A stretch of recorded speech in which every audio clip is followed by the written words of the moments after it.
Considérons Paul. C'est un fait que sur le chemin de Damas, Jésus lui est apparu dans la gloire, une lumière dont l'éclat surpassait celui du soleil. C'était une chose terriblement objective, quelque chose qui était en face de lui, qui du dehors le frappait. Mais comme vous le savez, relatant cela des années plus tard, il dit « Quand il plut à Dieu de révéler son Fils en moi », Galates 1, 15, 16. Ce n'était pas seulement une chose objective pour lui, c'était en lui. La vie tout entière du ministère de l'apôtre Paul était fondée et issue de ce double événement, par et en Christ.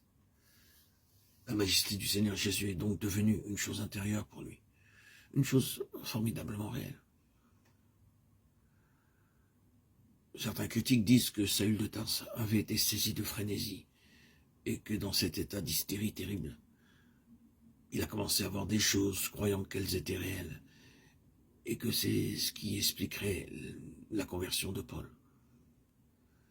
Mais la réponse à tout cela, c'est sa vie d'endurance, de souffrance, de service et d'amour, et serment même pour ce témoignage. Vous n'empruntez pas cette voie à la suite d'un rêve procédant de l'imagination ou du délire. A contrario, je me permets de dire qu'une très petite parcelle de ce que Paul a rencontré durant les 30 années de son ministère suffirait à rendre hystérique la plupart des hommes. Non, quelque chose s'était fait à l'intérieur. La vision avait produit quelque chose en lui, tout comme elle était devenue quelque chose pour lui. Nous aurions pu considérer d'autres personnes, comme Jean par exemple, qui aussi ont vu le Seigneur dans sa gloire. Mais restons-en là. La chose était arrivée pour lui, pour eux, mais elle était aussi arrivée en lui, en eux. C'était un événement, mais c'était aussi un processus durable, car à travers leur propre vie, cette merveilleuse grandeur du Seigneur Jésus était une chose qui croissait. Ils ne l'ont pas saisi tout de suite, même confrontés à des événements merveilleux, mais à travers leur vie, une chose puissante s'accomplissait. Jésus, dans toute la grandeur de sa personne glorifiée et de sa position, dominait l'horizon tout entier et dirigeait le cours de leur vie. Maintenant, considérons le principe qui régit tout cela, qui ouvre un vaste domaine et dans lequel nous pouvons nous mouvoir longuement. Ce principe, c'est celui de la véritable vision intérieure, spirituelle.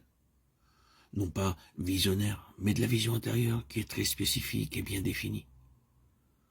Ce concept de la vision peut paraître très abstrait, mais ce que nous entendons par vision, la vision spirituelle, est très concret et très spécifique. C'est une personne qui est en vue. Et cette puissante personne n'est pas une abstraction. Il n'y a rien d'irréel ou d'imaginaire quand nous voyons le Seigneur Jésus. Examinons bien tout cela, vous et moi et le peuple du Seigneur, comme nous le disions auparavant, dans nos divers lieux, nos diverses situations, nos diverses expériences éparpillées, éprouvées et soumis à de multiples pressions. Nous avons besoin de quelque chose de très puissant pour nous porter jusqu'au bout. Les choses deviennent sinistres, n'est-ce pas? La plupart de nous, nous sommes conscients que nous sommes dans un terrible conflit spirituel et que la vie chrétienne ne devient pas de plus en plus facile.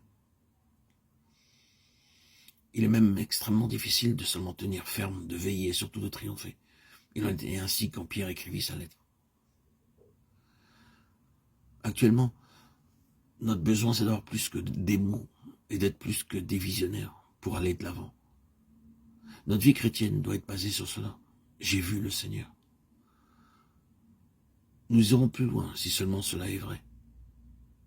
Par l'opération et l'activité de l'Esprit Saint envoyé du ciel ici-bas, nous devons avoir la vision intérieure du Seigneur exalté.